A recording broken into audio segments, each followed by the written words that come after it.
Halo semuanya, selamat datang kembali. Hari ini kita bakal menyelami salah satu peristiwa paling fundamental dalam iman kita, kenaikan Yesus ke surga, dan sebuah janji luar biasa yang mengubah segalanya. Oh ya, sapaan super spesial buat teman-teman kelas 10 yang lagi belajar bareng Bapak Yordianus H. Seneng banget bisa nemenin kalian semua mendalami materi ini. Yuk kita mulai aja. Oke, kita langsung aja ke pertanyaan utamanya ya. Pernah kepikiran nggak sih, setelah Yesus bangkit, menang atas maut, kenapa dia nggak tinggal aja di bumi selamanya sama kita? Kenapa dia harus pergi? Nah, jawaban dari pertanyaan ini, itu adalah kunci buat kita ngerti rencana besar Allah. Untuk menemukan jawabannya, yuk kita mundur sejenak. Kita kembali ke masa-masa tepat setelah kebangkitannya. Ini adalah sebuah periode perpisahan, tapi di saat yang sama, ini adalah momen di mana sebuah janji yang akan mengubah sejarah itu diberikan. Jadi gini, selama 40 hari, Yesus itu belum langsung kembali ke surga. Ia terus-menerus menampakkan diri kepada murid-muridnya. Bisa dibayangin kan? Ia menguatkan iman mereka, ia makan bareng mereka, dan yang paling penting, ia memberikan pengajaran-pengajaran terakhir tentang kerajaan Allah. Ini masa persiapan yang benar-benar krusial. Dan di masa persiapan inilah, Yesus memberikan janji yang luar biasa ini. Ia meyakinkan para murid yang pastinya lagi cemas dan bingung, tenang, kalian gak akan aku tinggalkan sendirian. Ia berjanji akan mengutus seorang penolong yang lain, roh kebenaran, yang bakal tinggal bersama mereka selamanya. Coba ingat-ingat janji ini ya, karena inilah inti dari semua yang akan kita bahas. Nah, setelah masa 40 hari itu berakhir, tibalah saatnya. Momen di mana Yesus secara fisik meninggalkan bumi untuk kembali kepada Bapa dalam kemuliaannya.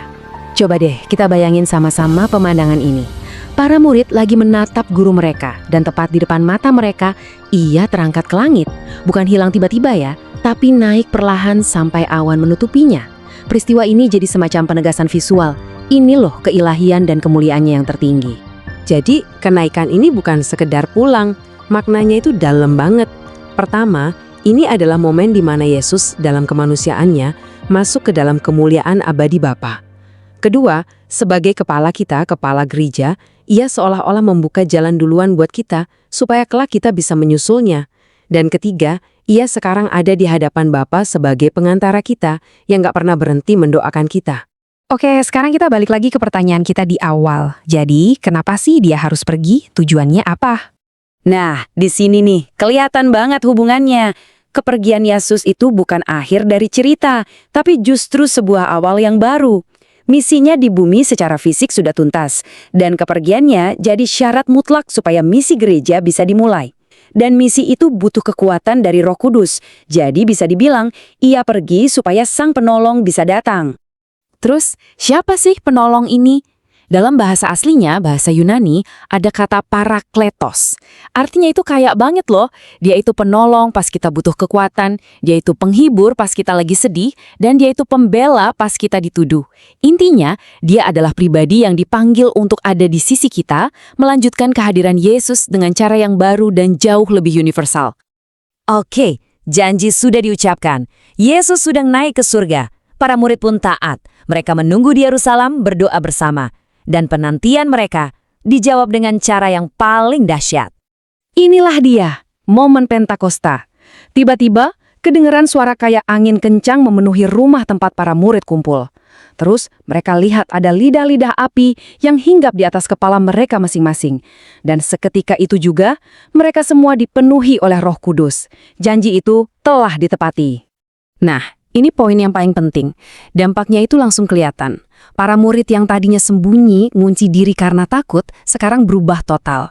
Mereka keluar ke jalan-jalan, dan dengan penuh kuasa dan keberanian, mereka mulai bersaksi tentang Yesus yang bangkit. Rasa takut mereka hilang, digantikan oleh keberanian ilahi. Tapi teman-teman, cerita ini bukan cuma sejarah kuno ya. Roh Kudus yang sama yang mengubah para murid jadi pemberani adalah Roh Kudus yang sama yang terus bekerja di dalam gereja dan di dalam hidup kita hari ini. Terus apa artinya itu buat kita? Perannya itu nyata banget. Roh Kuduslah yang membimbing gereja. Dia yang kasih kita kekuatan buat cerita tentang kebaikan Tuhan ke teman-teman kita. Dia yang membuka hati kita biar ngerti kebenaran iman. Dan yang paling indah, Dia yang mengangkat status kita dari sekedar ciptaan menjadi anak-anak Allah. Dan inilah puncaknya. Melalui Roh Kudus, hubungan kita sama Allah jadi sangat personal, sangat intim. Kita bisa memanggilnya Aba, sebuah kata dalam bahasa Aram yang dipakai seorang anak kecil buat manggil ayahnya dengan penuh kasih sayang. Bukan lagi Allah yang jauh di sana, tapi Bapa yang dekat banget sama kita. Nah, sebagai penutup, mari kita bawa semua ini ke dalam hidup kita masing-masing. Kenaikan Yesus dan kedatangan Roh Kudus itu bukan cuma teori, tapi realitas yang hidup. Coba deh renungkan sejenak, di mana dan gimana ya Roh Kudus bekerja dalam hidupmu? Mungkin lewat dorongan buat nolong teman, keberanian buat jujur atau kesabaran pas lagi ada masalah. Itulah cara Ia membimbing kita jadi saksi Kristus setiap hari. Misinya sekarang ada di tangan kita.